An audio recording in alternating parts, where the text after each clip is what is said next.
Welcome to Monolith Trail Notes. I am Kim Bultsma. And I'm Cory Logsden. And we are so excited. We're just talking with our guest, Cory Scotti, beforehand. And he's excited to be my guinea pig for the first time with Monolith Trail Notes. And so I'm going to bring Cory on here in just a second. Just, got to do the thing where I talk about monolithtrailco.com, where you can get awesome apparel, join a really great community of people who are just out there to be outdoors, regardless of race, gender, creed, or speed. And so there you go. We'll plug in for Monolith Trail Co. Let's bring Cory in here. Let's see. Oh, yeah. Okay. Oh. Yes. Oh, I'm so excited. This is great.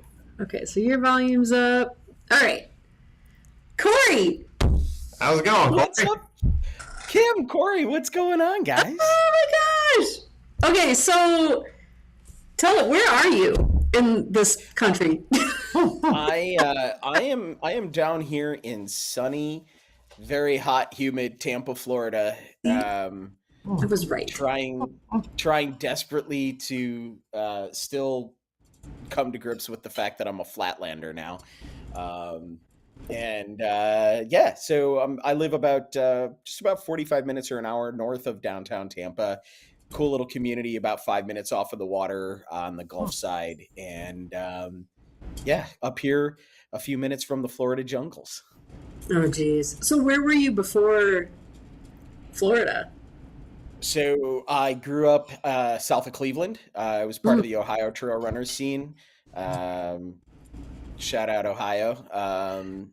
The area I grew up in was just south of Cleveland. I was part of the outer ring suburbs down there, and we had pretty much access to the Cuyahoga Valley National Recreation Area, where they run the Burning River 100, as well as a host of other really great trail races. So, I'm used to having some elevation, used to having some up and down. Don't so much get it down here in Florida.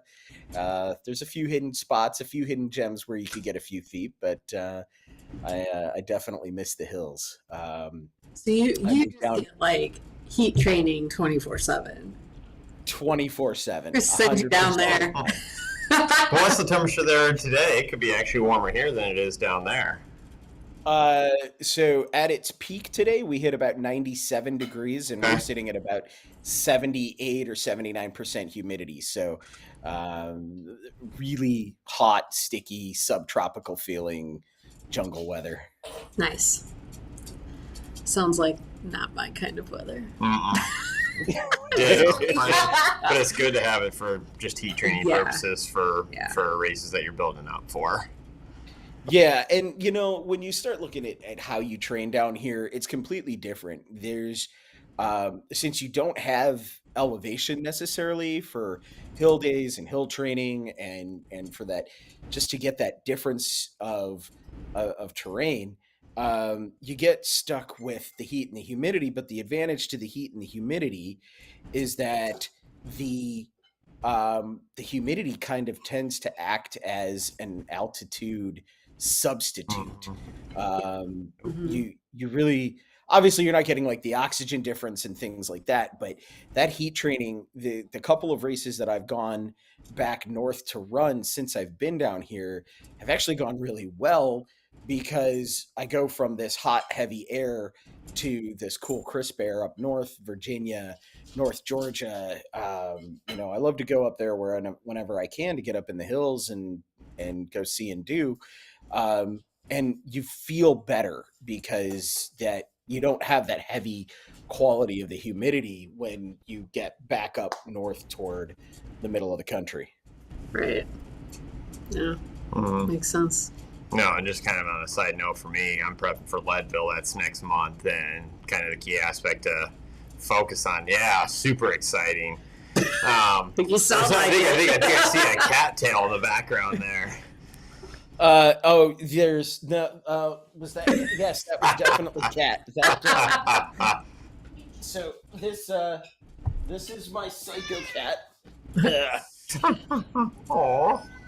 You got so this is So I'm actually quite surrounded right now because I also have both of my labs. So if you hear like scratching and paws on floors in the background, both of my labs, I have a 6-month-old lab and Oof. a now 3-year-old lab that are actual brothers. Here, let me see if I can. Come here, Mitchell. So this is Mitchell. Mitchell was Gosh. named for Mount Mitchell. Come here, buddy. There's Howdy, buddy. this is my 6-month-old. Yeah. I will break everything. This is what he does best, is he breaks things. Awesome. You know, at 6 months old, they're cute, but they like to break things. Right. And then his brother, Muir, come here, bud. Come here. Come here. Come here, buddy. He's like, no, can't He's die. like, no. Come here. What's going on? He's like, oh, don't do like, this to no. me, Dad. You better edit me out here. Oh, buddy. So this is my big boy. He's done. That's all we get. Okay. All he gets is a cameo. Okay. But between the two of them, Muir was my original running buddy down here. We took a lot of miles. The great part about Florida is that you have these beautiful tracts of land that have been set aside by Florida. So we have wildlife management areas down here that some of them are, thousands of acres, but we take him up to a place called Croom. If you're ever in Florida and you're looking for a fun, challenging trail race up to 100K, look at the races that take place at Croom WMA. They're put on by Tampa Races and A1 Ultras with Andy and Amy Matthews, the race directors of the Long Haul 100, which we saw. Oh my goodness! He just took 3rd place at Leadville. Or not Leadville. Badwater. Badwater. Harvey Lewis. Harvey Lewis, Oh, okay. yeah. Yeah, we've been watching Badwater because we have a friend who. What do you end up 8th? 8th overall, yeah, top knot. Yeah, he's like That's awesome. 60. The dude is crazy awesome. Yeah. Mm-hmm. That's a hell of a feat. That would be a dream race for me one day to get in there and try my mettle against the road like that. Yeah. But Okay, but so- if you go. Oh, go ahead. Go ahead. What were you gonna The ask? Croom is, how do you spell that? CROOM. Okay, WMA. All right, I'm gonna put that in the show notes so people could take a look at that. Yeah. Yeah, it's a beautiful place to visit. Park your car at Tucker Hill, and then get out on the hiking trail. If you go park at Tucker Hill Trailhead, they've got bike washes there. They've got ample parking, a couple of pavilions. It's a beautiful place, and it lets you get into part of the Florida Trail. So the state trail that runs clear from the south of Florida all the way up to okay. Panhandle. It passes right through Brooksville, and you can get on the Orange Blazes, and you can literally see every piece of nature that Florida has to offer over the course of a few miles. You've got pine hammock, you've got big palms, you've got plenty of loose sand, so come ready to burn up your calves. It's man, learning to run in sugar sand, that was an adventure and a half. But you can get out there and you can see the swamp, you can see the waterways. There's plenty of gators to stare at. There's birds galore, and you're really out there. When it's dark, it's really dark. And if you like to run at night, if you like to get out with a headlamp on, it's an adventure. It's like being in a different world. You definitely leave this terrestrial plane for a few hours when you're out there. And Muir and I were buddies. That's where I cut his teeth on the trail, and he would come up and run with me. That dog was ready and happy to do 15 and 20 miles at a time and go. And I'd be completely burnt, and he'd be looking at me like I'm crazy because he still wants to go more. Right, dragging you along. Oh, that's funny. Exactly. So, So, but now, unfortunately, he doesn't get to go run right now. I've been restricted to the bike and the pool for a while. oh, so that's kind of what we're talking about today is injury, Yeah. right? It's a nasty beast in the realm of any sort of sport. Yeah, and Yep. it's the hardest for people to come back from too. You know. Yeah. And any injury is hard for somebody to come back to. Even the lightest injuries are difficult to come back from.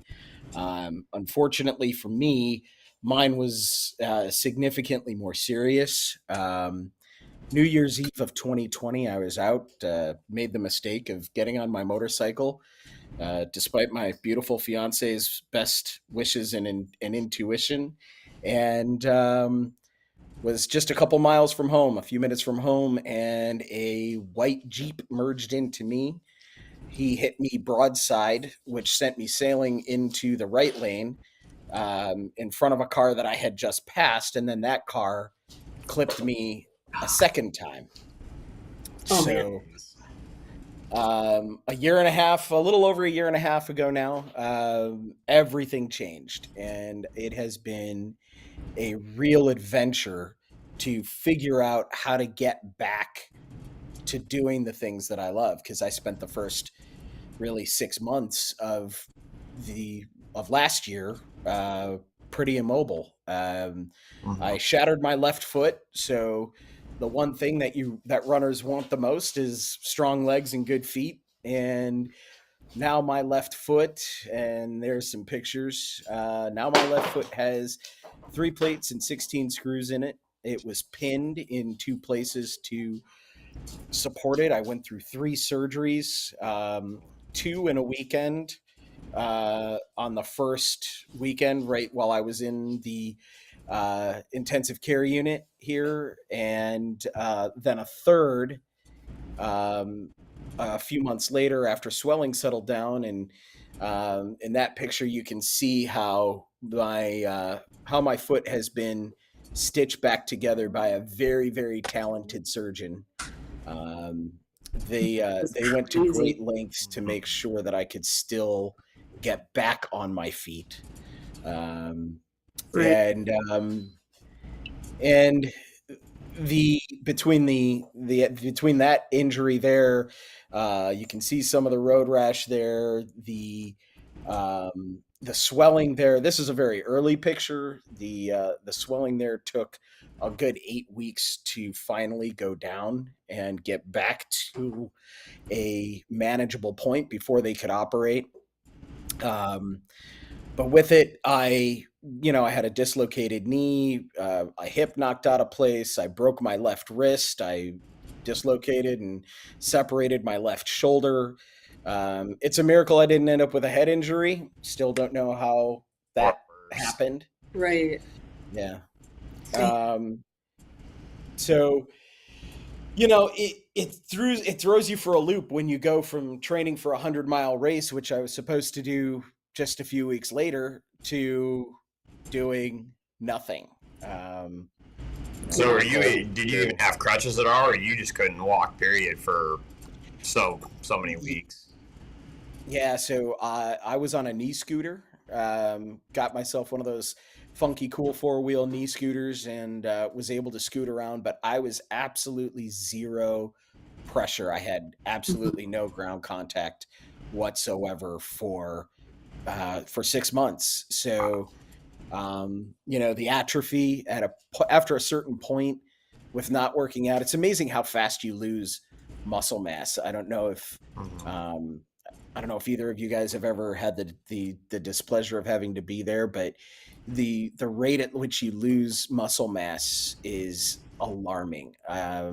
Within 6 weeks, my calf muscle on my left side had shrunk to the point where I could put my 2 hands like this around it and then squeeze. It was really scary to watch that loss happen Right. after having really strong legs, really good legs, and having come through a really solid training section, um, getting ready to get back out on the trail for the first time in the new year. Oh gosh. So are you able to do like any sort of strength training, anything like arms? Now, granted, if you have one bad arm already in hand, you can't do anything so much with that. But I mean, you're in a state of mind where you're basically paralyzed for 4 to 6 months, and you just can't do anything except sit there and recover. Yeah, I didn't have any choice but to sit and recover. My surgeon was very specific with me. He wanted me doing nothing, and Uh-huh. uh, as much as I hated it, nothing was the only chance I had to get better. Um, I did get to sit with a tens unit, so I would mount a tens unit and sit with a tens unit on the muscles where I could get the pads on. That helped to keep things going. That helped to re-enliven things, and um, really only in the last like 3 to 4 months have I really been able to start getting back to strength training.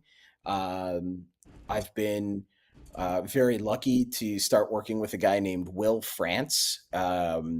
He's a coach and a hell of a personal trainer. He's been helping me long distance, giving me workouts, giving me advice, giving me direction, trying to help me get back online. But it's all new. I had to learn to walk again. It's amazing, kind of how your brain forgets what we all think is just easy, Natural. Right. natural.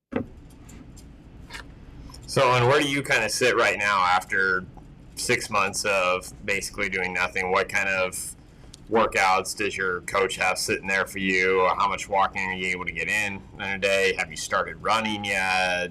Where does that kind of look like right now? So right now I'm looking probably a mile at a time, a couple times a week for running. I'm not running right now. My best friend has been my bicycle. I can ride, and I try to get out at least once a week for between 25 and 50 miles. That's been my best friend. In the pool on a regular basis, that's part of it. And then the strength training exercises are your basics plus some added tweaks to try and wake muscle groups back up. He's really been giving me some solid body weight exercises to start, and in the last probably 8 weeks, I've started to put on added weight and incorporating bars and things to try and get back to a strong, healthy point. Another big part of this has been the weight gain. The weight gain for me has just been Mm-hmm. insane. I went from 160 pounds. Mind you, I'm not very tall. I'm 5'5", and so Yeah. anybody who's yay short people, yay! Um, so to be where I am now at just shy of 200 pounds, in the last several weeks, I've been able to cut some poundage off, which has been fantastic. But I had ballooned to 200 and almost 10 pounds. And, trying to learn how to lift and strength train again while still trying to operate at some kind of a deficit while keeping protein up, while keeping nutrition up has just been the hardest part. I mean, you go from knowing how to eat and having it all organized to everything going out the window and starting from scratch. So, between the bike, the pool, the gym, it's been great. Unfortunately, I'm not strong enough really to put down any kind of serious mileage on my feet at the moment. I can walk, um, I can hike, I can still get around. That's not a problem. I walk a lot for work. I tend to, for my job, I'm in sales. So I go and pull into some of these small neighborhoods and I can park the car, and I Mm-hmm. still manage 10 and 15,000 steps a day, That's which is it's pretty solid. Um, but the impact from running between the added weight and the weakness in the left knee, because I lost my left quad, I lost my calf, all that musculature that you build up around your knee to get strong. Yeah. Again, when you're on the road, you lose it and it causes that instability. So things tend to start hurting a little bit too much Mhm. when I start to running. Yeah. So, okay, so I'm going to step back for a second with your coach. Is it a running coach, or is this like Uh, a he's more like personal trainer all personal trainer? all the way Yeah. around. Yeah. Okay. Um, he does train runners, and Mm-hmm. he's got smart plans built for everybody from very high end competitive to your average mid to backpacker like Yeah. me. Uh, so he's given me the opportunity to kind of see things from a different point of view where um, when you've got to start from scratch, when you've got to give up Yeah. some of the when you've got to get back over some of those humps as somebody who's new. um, you know he's opened that window again for me and given me some options so that it doesn't seem so overwhelming. And having Will writing these plans for me and helping me with meal planning and giving me ideas at how to get just healthy again has been absolutely invaluable. Oh, yeah. So what do you what do you think has been the most beneficial of all the things you're doing while you're recovering? Like, has it been just a combo of everything, like the strength and the biking and the swimming, or Yeah, I got to tell you, it's been the bike. Not having the impact, I think, has been yeah, the best part of getting back online. It's nice because you can go solo, you can get out there, or you can get with a group. Down here, uh, the triathlon community down here is huge, so yep, there Mhm. are always a ton of people out on bikes. I typically start off alone and run into a group somewhere along the line, and people tend to be very welcoming down here. So you end up hanging with a pack of people that want to pull you along and give you something to work on instead of just relying on the workout in the computer in front of your face to Mhm. guide you through. mm-hmm. um, but having access to and this is another interesting part about Florida, but having access to very long paved trails is really fantastic. Just a few minutes south of where I live, there's a trail called the Pinellas Trail, or the Fred Pinellas Trail. It starts in Palm Harbor, Florida, and it runs 49 miles south to St. Pete with road crossings in between. But you're on a dedicated paved path for almost 50 miles. Um, that path being paved, being dedicated, and just having to worry about road crossings is fantastic. In fact, every year they run a race called the Pinellas Trail Challenge that starts in St. Pete and runs north and finishes in Palm Harbor. Um, it takes place, I'm pretty sure, August every year. So hot, sweaty, humid weather, uh, and there are just some amazing feats of running that Mhm. take place every single year on that trail. I've been down to volunteer a few times and watch some friends really go out and put out their all. You could almost call it a mini Badwater because it is exposed. You're exposed the whole way. Um, and it's hot and you're on pavement the whole time. But being able to have that trail and ride and get out and have a nice smooth through trail to get out on the bike and join with other people, get in with the groups riding down there. That's been, I think, the part that has made it the easiest to start this comeback, because that's the part that I miss the most. I run with the Yeti trail runners. I hang out with the Yetis. I love them to death. Yep, Jason Green has helped to cultivate a community of just amazing human beings. And that group has been one of the most supportive groups of people through this from start to finish. Um, a couple years ago, I took my attempt and I DNF'd. I ended up doing the splits off the end of a bridge and messed up some stuff. And to this day, I still have my race bracelet from 2019. It's not coming off until I get to cross the finish line at a Yeti. That's my constant motivation.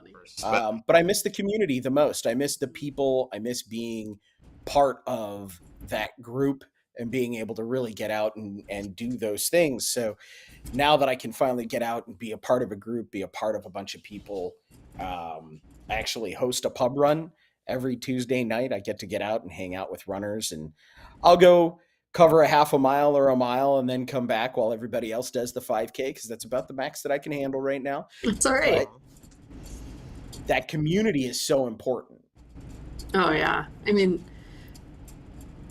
and I think too, like, you know, I have cut back on my running quite a bit just because I was having a lot of breathing issues. I didn't have COVID or anything, but I had just meds that I've been on for migraines and stuff have like somehow affected my breathing a lot. And you know, Cory is still obviously heavy into the running, but I've kind of taken a little step back and gone more into like biking too. And you know, it's a whole different beast and a whole different community. So at least like, you know, there's something that you can kind of, I don't want to say fall back on, but you know, you can kind of shift your friendship group a little bit, you know, and double dip, triple dip, whatever. Yeah. Yeah. Yeah. And you know, that's the lucky part. I mean, everywhere you go now, if you look for the group, you'll find them, right? So Hmm. um, down here, I have found a bunch of people that love to run triathlons. I've found a bunch of people that love to go and do open water swims. Part of my plan for the summer here, starting hopefully next week, is to go join a group of people that go and swim around a place called Honeymoon Island. It's part of Dunedin, Florida. It's a state park down here. But they do an open water swim, and I'd love to try my chops. I used to love swimming in Lake Erie when I was back in Ohio. Um, and down here, it's a little bit different beast being out in the salt water, but I really want to start going to the open swims. I want to start getting out in the water because that's what it's all about. There are lots of groups that go out and do it and have people of all skill levels. There are even some people down here that do the ultra swimming. There's an event for people once a year that swim across Tampa Bay, uh, which is mind-boggling to me. It's not deep, but it is a very long swim. Um, so I don't know that I'll ever go that far, but to be part of that community, to be a part Go of swimming. the performance community is really, that's very important. That's crazy. Well, now that you're seeing maybe a couple different opportunities from or different uh, skills that you could work on, certainly it seems like there's a variety when it comes to the biking, the swimming. Certainly, you're kind of putting your foot in the water a little bit and testing it out. No pun intended. I was gonna say, that was good. Has there been any interest in wanting to consider something like a triathlon, or even like a duathlon that has maybe multiple skills? Now that you're kind of, I don't want to have to say forced, but that's kind of been the reality for you to try out maybe something a little bit different than just the ultra scene itself. Yeah, so I was sitting here on the couch a couple of weeks back, and an advertisement for a duathlon and triathlon event popped up in my Facebook feed, and I just clicked on it because, why not? Um, and Suckers. it's really interesting. they they do this event. It's I think it's called the Clash, and it takes place at the Daytona Motor Speedway over on the east coast of Florida here. But they've got duathlon and triathlon, and I have decided that that is my goal for December. I want to go out that weekend in December and I want to try my hand. So hopefully by then I'm in a much stronger spot, but I've opted to do the run bike duathlon. So it's a 1 mile run followed by 13 miles on the bike, followed by a 5K. I'm hoping that at that point I should be pretty ready to go, and we'll gonna see how that goes. I think duathlons are like one of the most underrated sports or races out there. I've done a couple, and other than the one that Cory and I thought was going to be a blast. When was it? What? How was it not a blast? Oh, it was a blast. It was prairie to prairie. Yeah. And oh my gosh, the bike. We're in the flatland here, but I thought I was going to die. But it's fun though, like, because we did it as a team, and that could be, that's a thing too, is like, if you find, it's a great way to kind of merge the two families, the running and the biking families together. But I just think biking is so underrated for runners. Yeah, it's funny. Somebody told me a long time ago that running can get you ready for the bike, but biking can't necessarily get you ready for the run. I'm starting to learn that that's true. It's a different skill set all the way around. But to be able to have that as an endurance builder, to be able to have that as a strength workout, because cycling really at its core is a strength workout.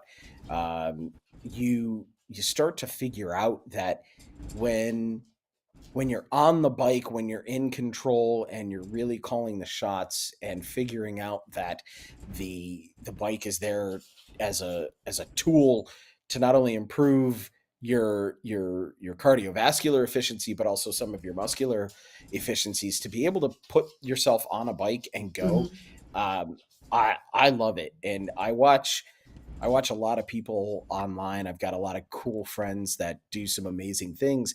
And it seems like cycling is almost, in some cases, almost more prevalent than the people that just solely run. I mean, one of my favorite runners in the world right now, guy that I met down here in Tampa, his name is Zach Bush. He's become a great friend over the last several years. The guy, if he's not out on his bike, he's on his Peloton. He's on a stationary doing the workouts, and he's using that to really support his running, to support what he's doing. And he's been competitive in races like the King's Crown Scramble. I think he's done a couple of other Arizona races. He lives out west now. But he's competitive, and he's using the bike to his advantage. So that's what I'm really modeling myself after. I took that kind of as a sign of inspiration to get back on the bike and really re-examine what the bike is capable of doing for you. Yeah. I mean, even Cory has started to do more biking. I don't know what and this is coming from the guy who all he does is run. If you guys follow him, Strava. But I mean, a little bit of walking. Yeah. But I mean, the biking, you actually want to go out and do it.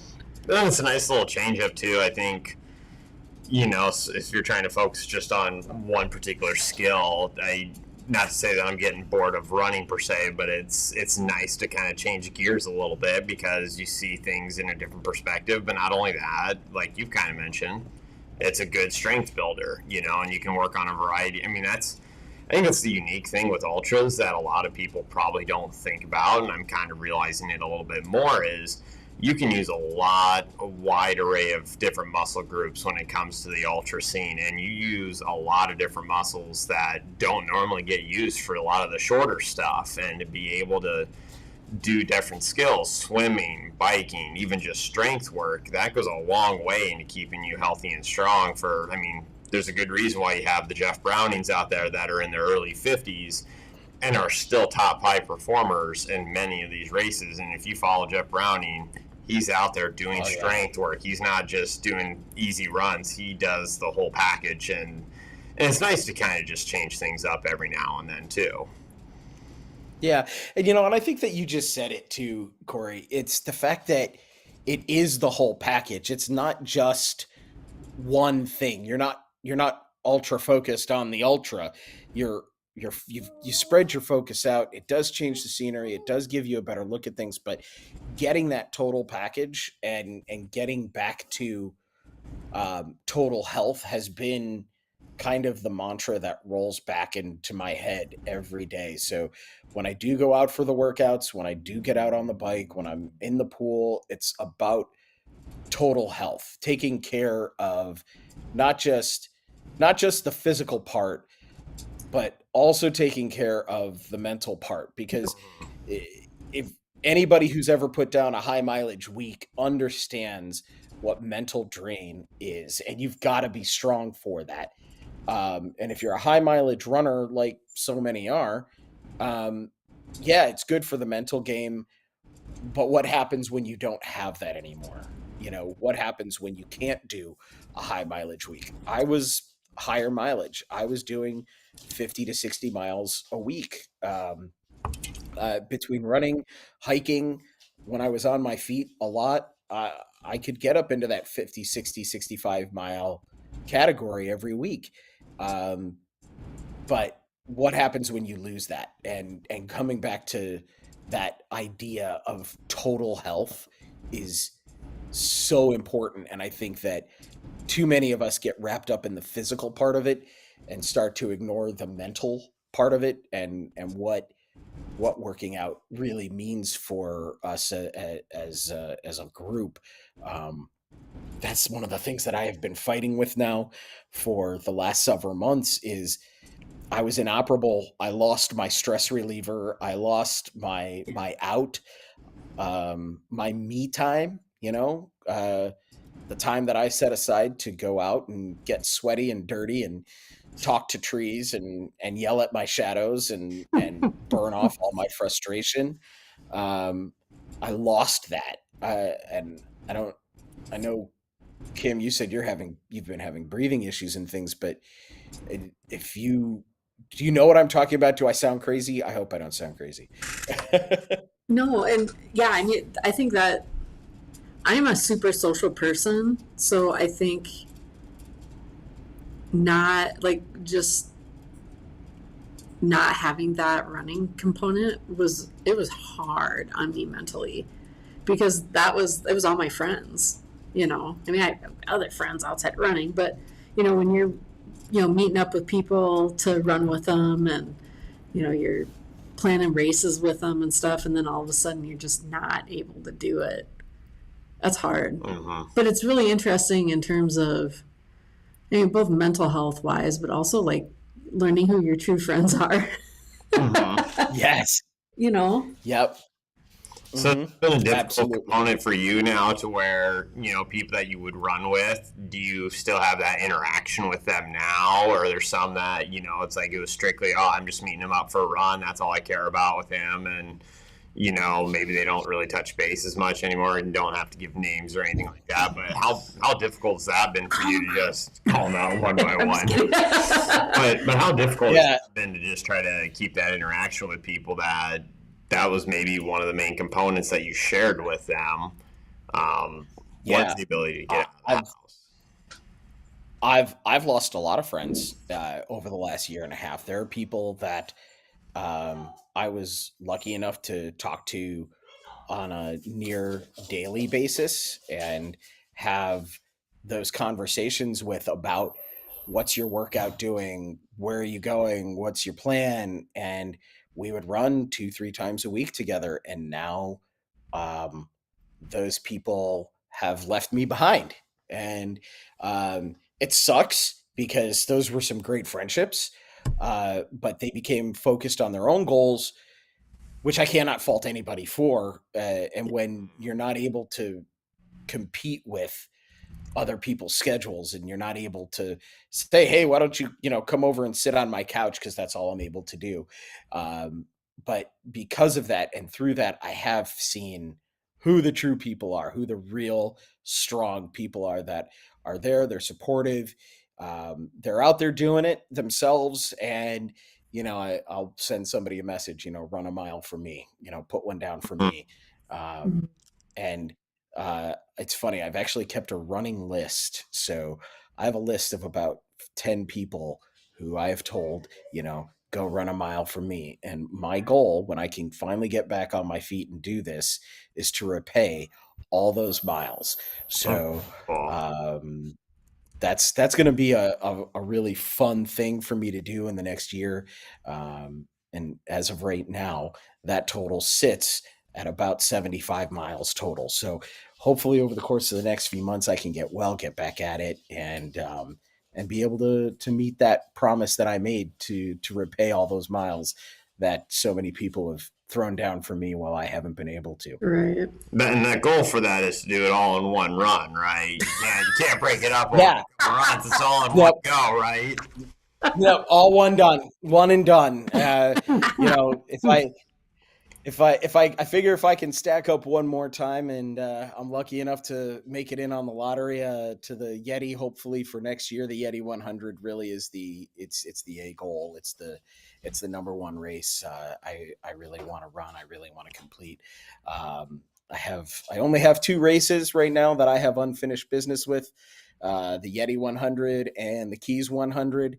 One of those two races will be my vengeance, will be my return. I'm hoping to make it a Yeti, get up there in Damascus, get up there in the mountains, and make that trip back and forth from White Top to Abingdon a couple of times. That really is my goal, is to be able to do it in one, and also walk away with a buckle. That's kind of Mm-hmm. that's the one thing. I've got a pretty cool medal rack hanging up over here from some of the runs that I've done, and the one thing that's missing is that buckle. I'm kind of curious too, kind of switch gears a little bit, more kind of on the nutritional aspect. Because he drinks a beer. Drink some beer. What's kind of been recommended for you during the recovery phase of like the focal point of nutrition that you should be taking in? And then not only that, but how difficult has it been to really try to stick to, that training or the nutrition resume, knowing that it's like, this is for recovering, but it's, I'm going to guess, you can't go out and just have, 5, 6 beers in a sitting, or you can't, eat all the ice cream in the world. You have to focus on, nutrition. Yeah, no, if food is a real drag, man. I can't think of any better way to put it. Food is a total drag, because I love food and I love to eat, and Don't we all? it's really hard to let go of my junky, crappy habits that I developed in the last year and a half, and they have been horrible habits. My poor, wonderful fiance, who has been just key to my survival for the last year and a half, has done everything she can to try and get me to start eating right again and getting on board. And within the last few months, the focus has been protein heavy. The focus has been to stop eating crap, which I am very, very good at. And I'm sure that if you ask Carolyn, she would tell you that I am very, very good at eating crap. She's laughing. I don't know if you can hear her in the background, but she's laughing at me. So I'm really good at eating crap, and I'm really good at drinking beer. Working for a beer distributor that That doesn't distributes the very best much, beers. does it? Nope. Nope. So nutrition has been difficult to get back on board. In the last several weeks, I've started to make a push to really get back to eating well. I've been doing this intermittent fasting work, trying to kind of trick my body into believing that it really wants to be skinny again. And There's some cracks. There's some daylight finally starting to show through there.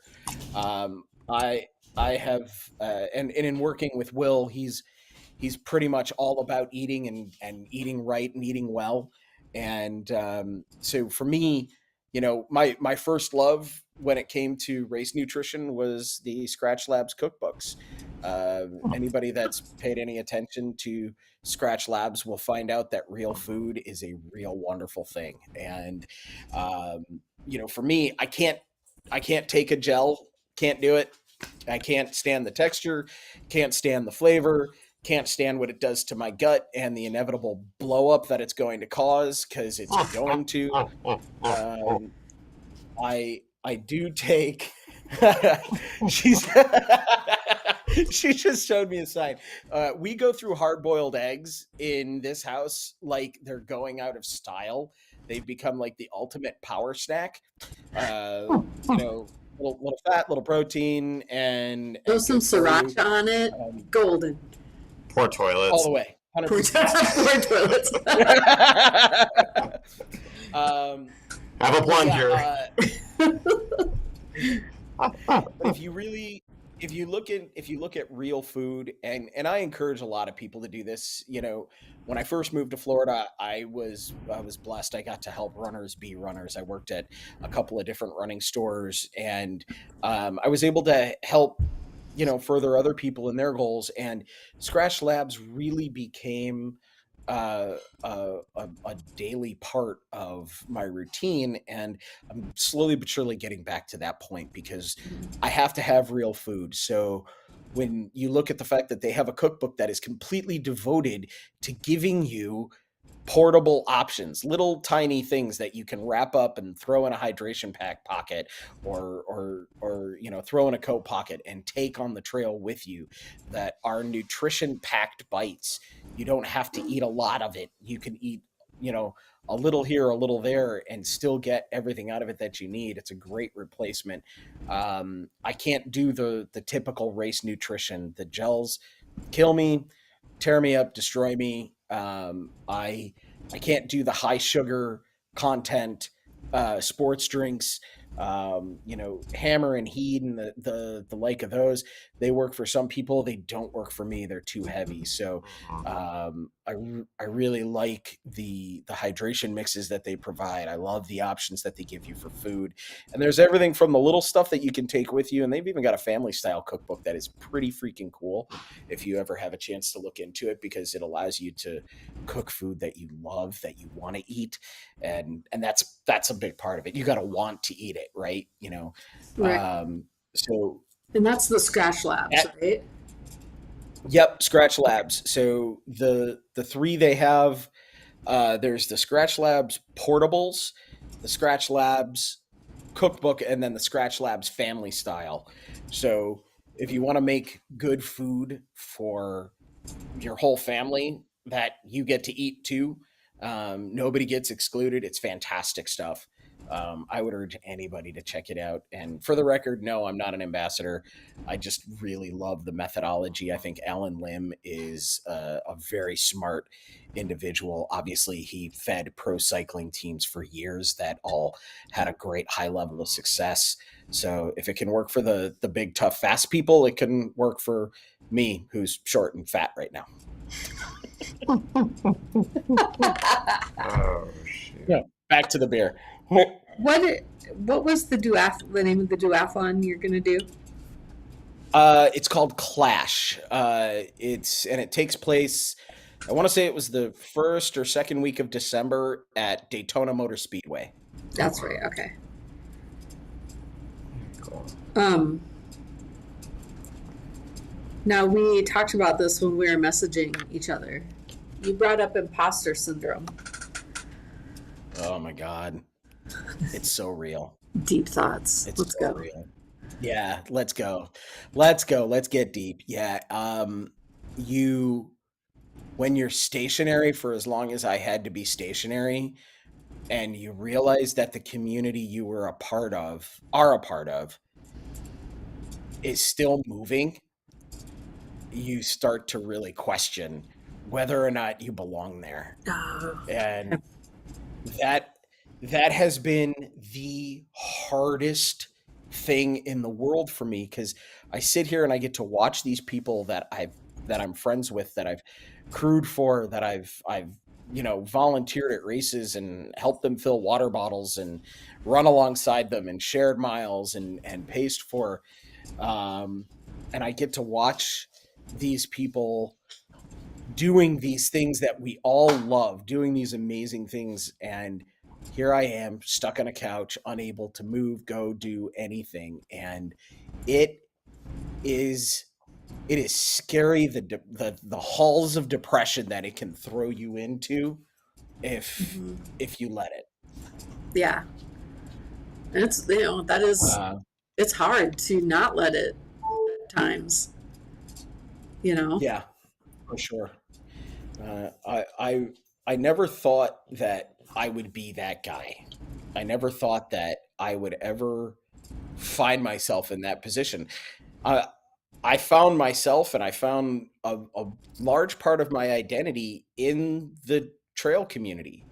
Um, Showing up to group runs, and I get to make six friends because I showed up, just because I was there, and then not being able to be there and losing those connections causes so many things that are really detrimental to your mental health overall. And that imposter syndrome, that am I who I thought I was, that question is haunting.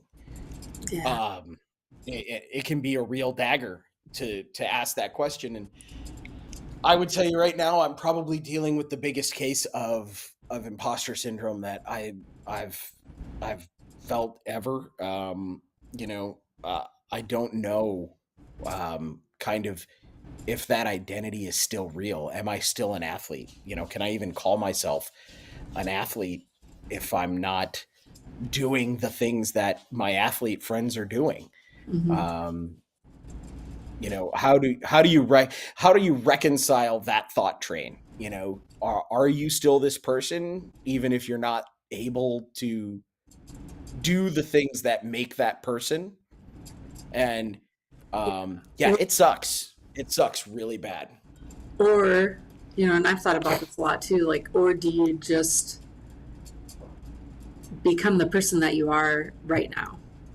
You know, like, Yeah. I, I'd still like to consider myself an ultra runner, but that's okay.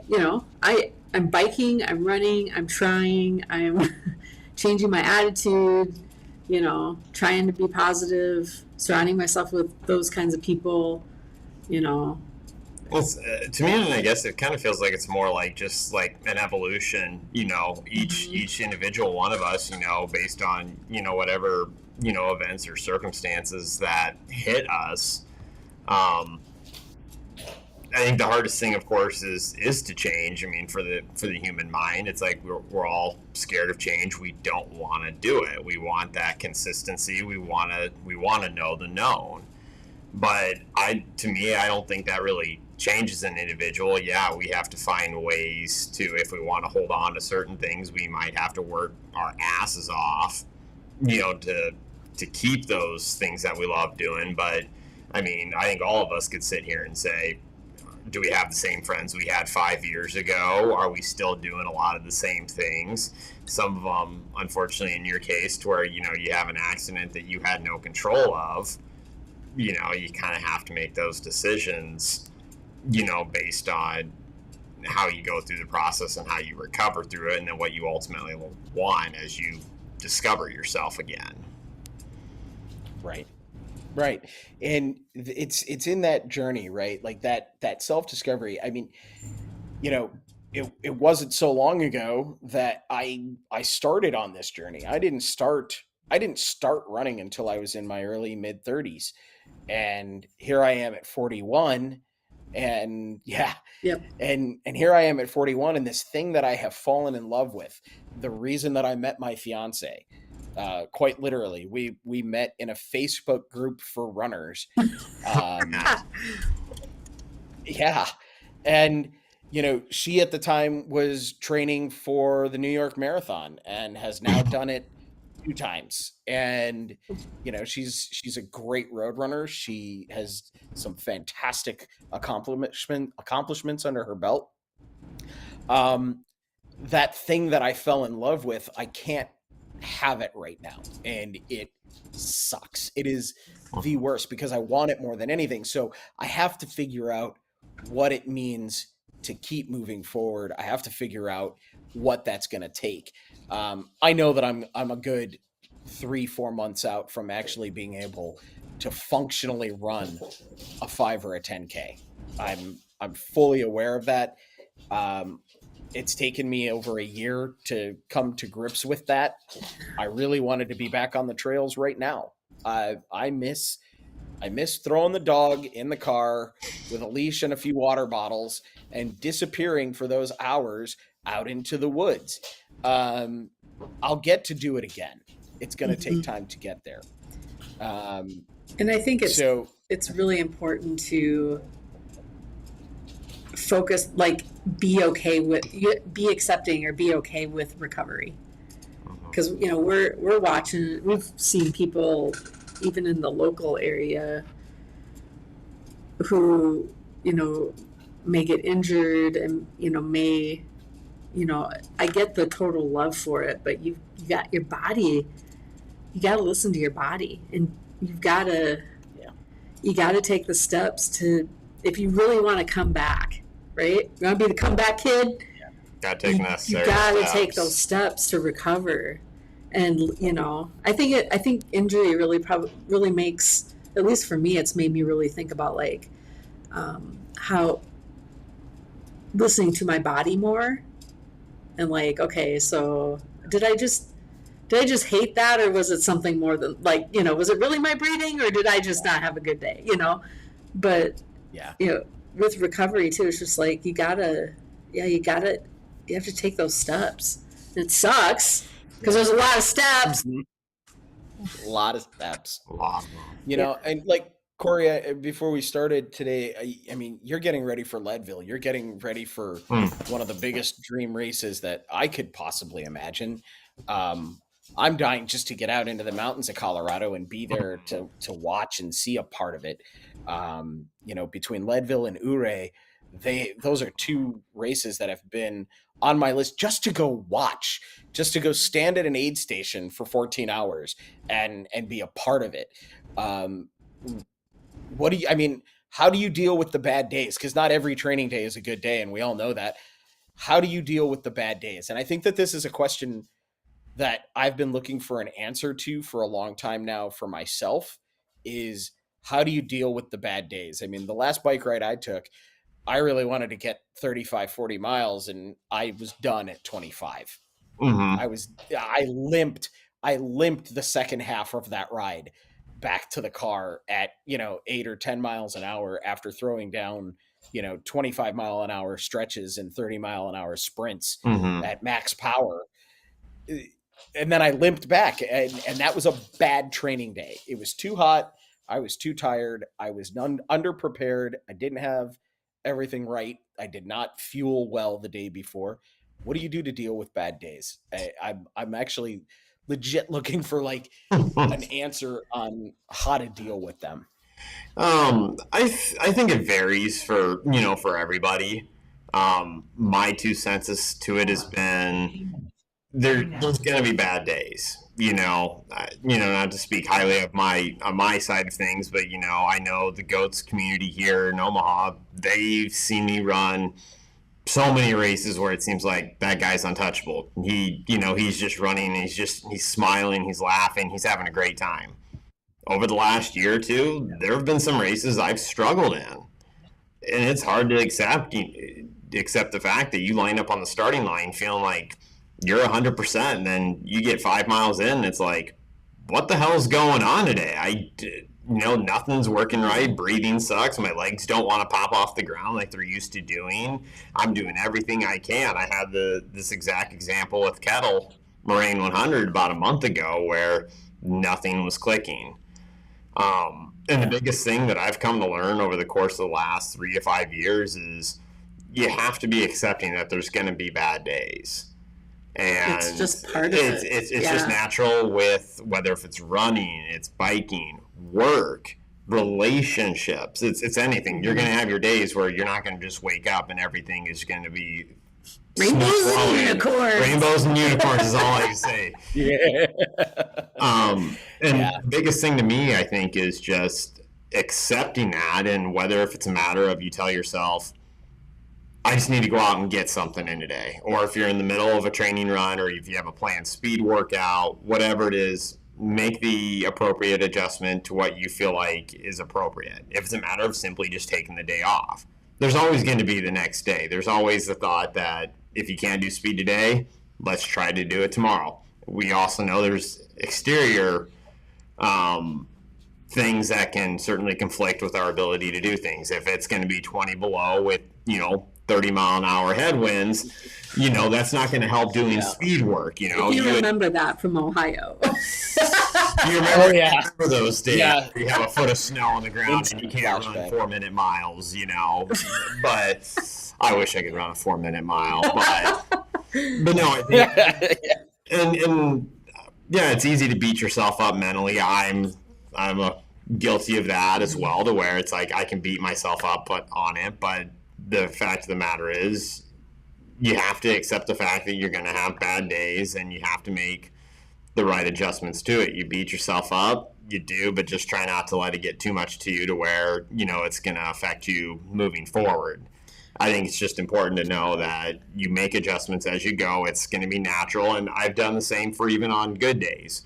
If I'm told that I'm only supposed to go 8-minute pace for 8 miles, but I feel better about it, a lot of the times I might go a little bit quicker, but you do also kind of have to be mindful to what, if you're following a particular training regimen, you don't want to get too far outside of it, especially if you're going off of coaching from somebody, because there's a reason why, you're following the coaching part of it, because they've been there, they've done that, and they've done the sciences behind it. But since I kind of do my own coaching, I kind of modify it based on, the goods and the bads. Like, I wasn't expecting to wake up this morning and running 12.5 miles this morning. It worked out well for me, and I felt good to do it. So not to make you feel bad or anything. But you know what, though? No.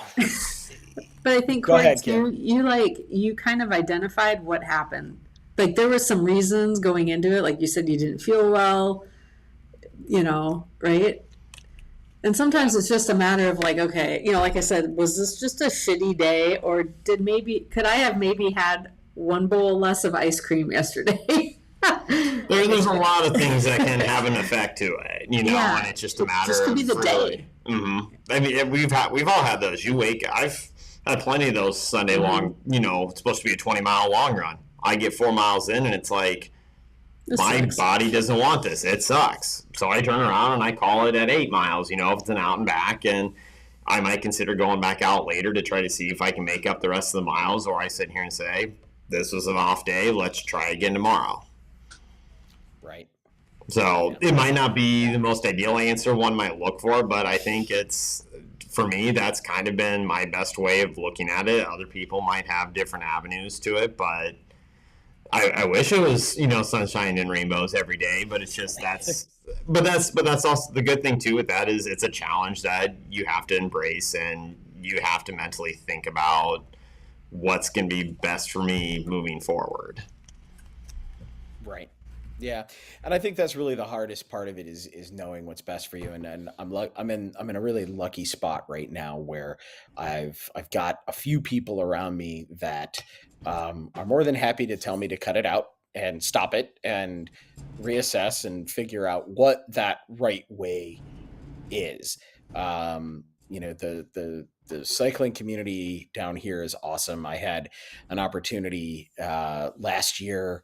I worked part-time at a bike store down here for a little bit. I got to meet some awesome people, got to meet a couple of people who finished the transcontinental ride from from West Coast back to East Coast here. Mm-hmm. And hearing some of their tales has helped to keep some of that in perspective. It's perspective that matters, right? Like, we're not always we're not always able to see it. Sometimes when you're caught in the forest, it's really hard to see anything but the forest and know that there's something beyond it. And I think that's also been a contributing factor. Like, I'm kind of still stuck here in the forest. I'm not in the mode of being able to move forward as much as I want to. So that's, I think, a big contributor to that imposter syndrome, is that I don't get to see the movement. I don't get to see the motion. So right now, it's like any little win I get, it's like, ooh, I lost 2 pounds. Yeah, let's go. Or, hey, I got an extra mile out of myself today, or whatever it is. Like, every little thing is starting to feel like a big win.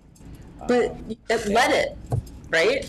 You gotta let it, and that's a key aspect too. Yeah, taking in those key wins. It's momentum building forward. I mean, yes, I could vouch. Yeah, do I race a lot? Yes, but in the mindset, and Kim has kind of seen this a lot out of me, and how I, just from a training standpoint, I do a lot of these, small events a couple weeks before my big event, and a lot of the times I'll admit it, sometimes it's a cherry picking race, just because I'm looking at it for a so-called little win, because of the fact that it's like, it might not serve as justice for what I'm prepping for, but it's that little boost. And if you can get something out of it, you got to take that and use that as momentum building forward, because that's going to just keep building confidence with each step you go. Yeah. Do you guys see any advantage to looking at the big picture? Does that question make sense? Or do you, being in those shoes, do you take it as little pieces of the bigger picture at a time? How much time do you spend actually looking at the big picture, looking at the end goal? Or do you try and look at the end goal when it's there and it's time to toe the line at the Leadville 100 and actually go? How much time do you spend focused on the end goal? For me, I'm more on the little goals. It's good to always have something at the end of the road that you're looking at, because that's going to always give you that drive to do something. Like, I have something 3 months down the road and it's something scary as, say, Leadville. I'm not going to sit on the couch for 3 months, because I know for a fact I'm not going to want to wake up that morning to do Leadville if I don't do anything. And I think for me, what's important is always having those little goals along the way, because that keeps me honest.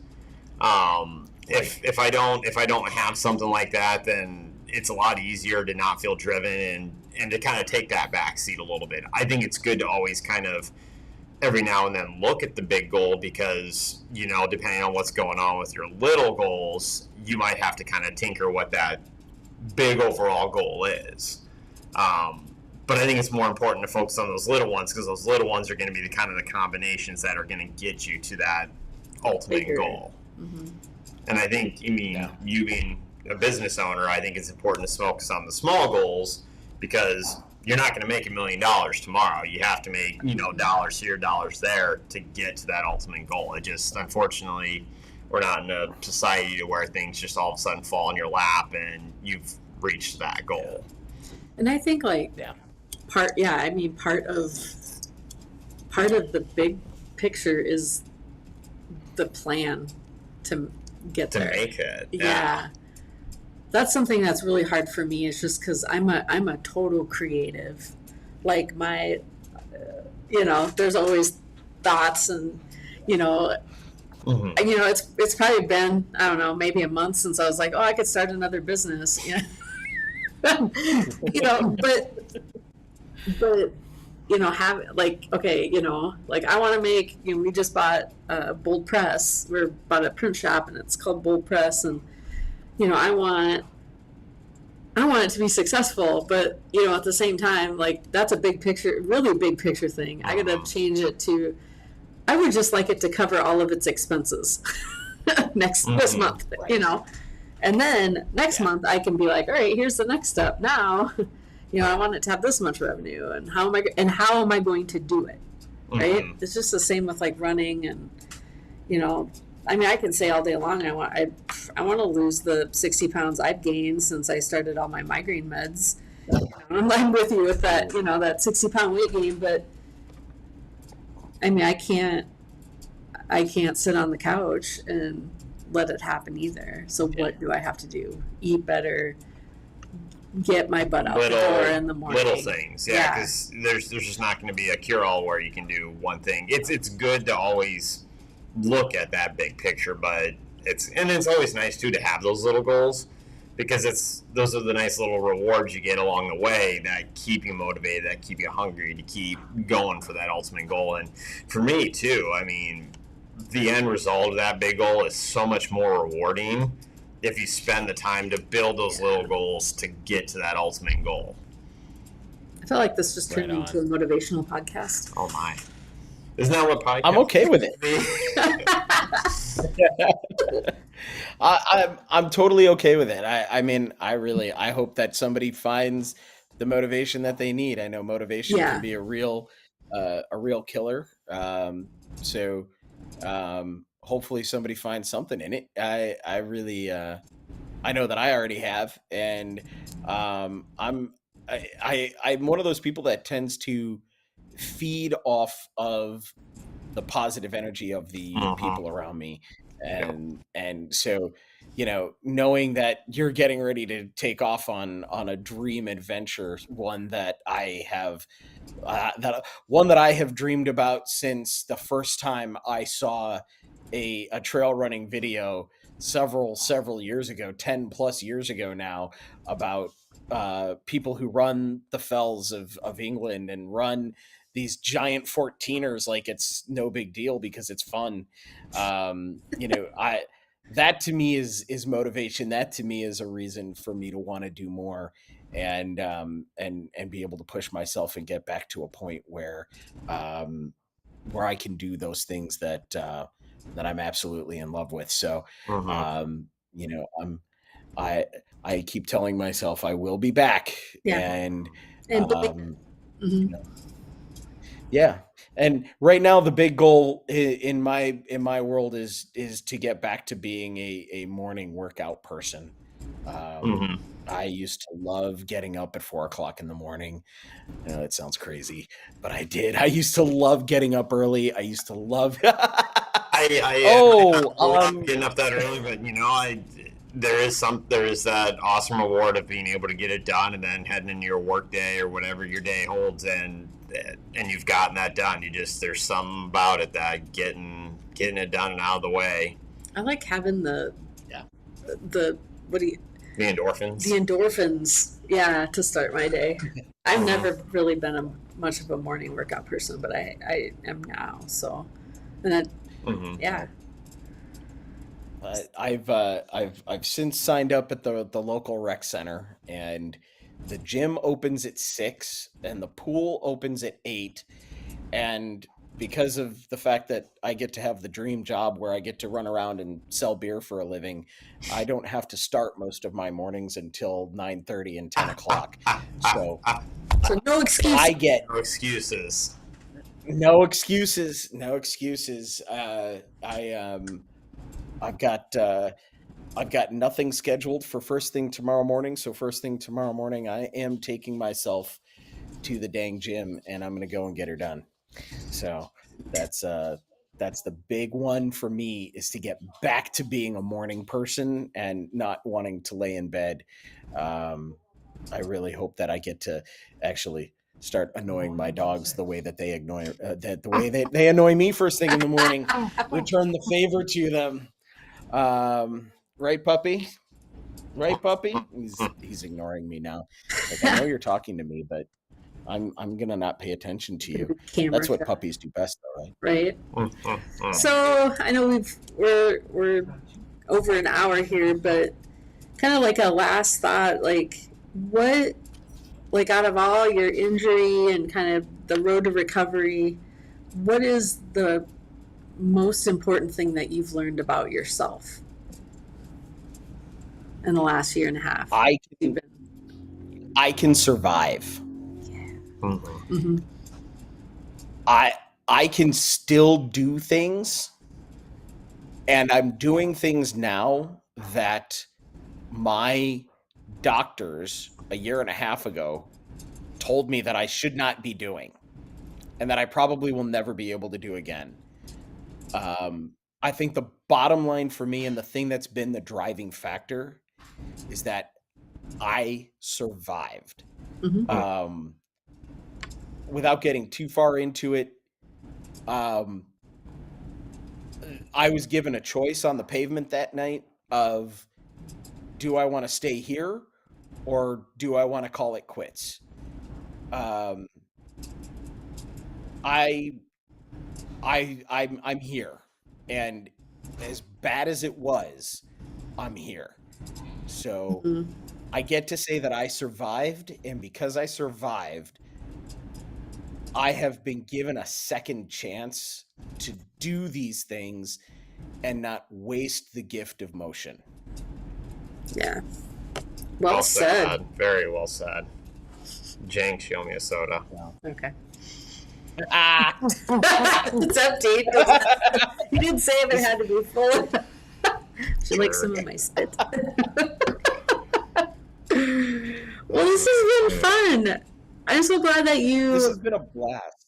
you were like Jimmy on the spot, man. Like, what podcast? Can I be on it? Like, okay, you're number one. Well, thank you too, because it's such a different perspective. You don't get to see this side of of a conversation in a podcast. You hear a lot of these highs, unless you hop into a crime podcast, and it can go in such a variety of ways. We both know, just because we're crime podcasters. we're suckers. Yeah. But to hear this, I feel like I've learned a lot out of this, just because no one wants to talk about their injuries. It's like something happens to you. It's like you want to fall off the face of the earth. You go rogue. You just want to evade everything because you start feeling sorry for yourself. You want to evade everything. And I'm sure most people go through that phase. That's understandable. But to be able to sit here and talk about this, to tell people my story, that's awesome. I really respect that out of you. Thank you. Yeah, trauma's real, and a lot of people, they try to ignore trauma. That's another big thing I got to learn. You cannot ignore it, because it will haunt you. And if you decide to take your life back from the trauma, it is hard work. It is ugly work. It is never easy, and it's not going to be fun. But if you make that decision to take your life back from that trauma, you get that chance, you get that opportunity to keep going and to push through. And I think it'll be one of the most rewarding choices that you make too in your life. I think so too. And I really hope that these next few months go the way that I want them to, and I get to see you guys. I've got some goals on my list, and getting out there toward your neck of the woods is on it for next year. I want to come out and play with the goats next year, so that's top of the list, so that I can come and hang out with you guys out there in the dirt. Oh yeah. Do we need to add you to the crew list for Leadville one of these years? Yeah, absolutely. What are you doing, August? No. Hey, let's go. Let's do it. Yes. I will 6 feet. You could be a cool. Well, believe me, it'll be my second go, and it won't be the last. So, well, I'll tell you now. You put me on that list, and I will be in Colorado. And if I'm head blister fixer in charge, I am totally fine with being the head blister fixer in charge. You tell me when and where, and I'm there. Sold. He probably should be in charge of the lube, because I tend to give your lube out to other people. She likes giving my lube to other people. And she also wants to, and maybe the headlamps too, because she apparently wants me to literally run in the dark in places I have no idea where I'm at, where there are alligators in the swamps. So. Oh man, hey.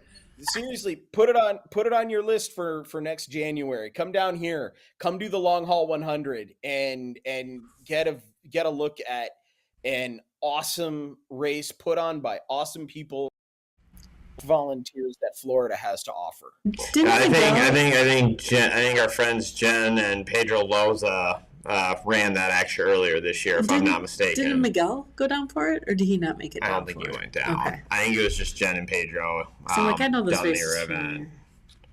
The only confliction with that particular one is if I end up running Hurt 100 in January. So that one's... Oh yeah, that's a hard one, man. That's a hell of a lottery to get in. But if you don't make it into Hurt, you can still run in jungle-like temperatures and get wet and deal with bugs the size of your face and mosquitoes that are like Shawnee Hills. That sounds awesome. It's a great time, and I'll tell you, it is becoming so. It is a Western States qualifier, so there's one great reason to run it. But I think the best reason to run it is the fact that it's a race that people like Harvey Lewis go out of their way to come down and run every year. It's competitive. It's friendly. You do get the best race organization in Florida putting it on, and you get an opportunity to see a really pretty part of Florida that a lot of people ignore. And you get to have a good time. It's in a great spot on a closed course where you get great aid and it's a party. It's a great party. Everybody that turns up for it has a good time. So if you don't end up making it into Hurt, definitely got to come down for the long haul. Sounds good to me. Sweet. And I'm here for crew, obviously, if you need it. Sweet. Let's go. Let's go. Guys, thank you so much for doing this with me tonight. Yeah, thank you. Thank you. Yeah, this has been awesome. This is good. This is a good way to start off the new Monolith. So I'm so happy to be a part of it, and I'm always stoked.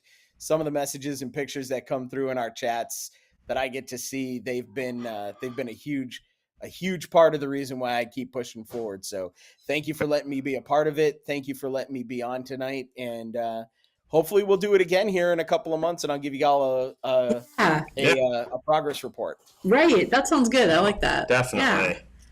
Alrighty. So I want to just take a moment and thank everyone for watching today. If you're catching us on the replay, put it down in the comments and let us know. We'll also have our podcasts or this, podcast vlog video, live video, whatever you want to call it, on Spotify and on Apple Podcasts. If you look for Monolith Trail Notes, we are on there, and I'm working on getting it all out to the other platforms as well. So you can listen to us on the go. Spotify has this really cool thing now where you can watch. I can upload the video, and you can watch the video. That's super cool. That's dope. Yeah. So I've been doing that I do a podcast for my church, and I've been uploading the video to it, and people are like, it's getting a lot of hits, so it's pretty cool. But very cool. Yes. So thanks again for tuning in. Thank you, Cory, that was so great. And we will see you guys next week. Yeah, next week. Maybe next week. Yeah. We're gonna have somebody. We already got it scheduled, so there we go. Yay. All right. Take care. Have a good night, guys. Good night, everybody.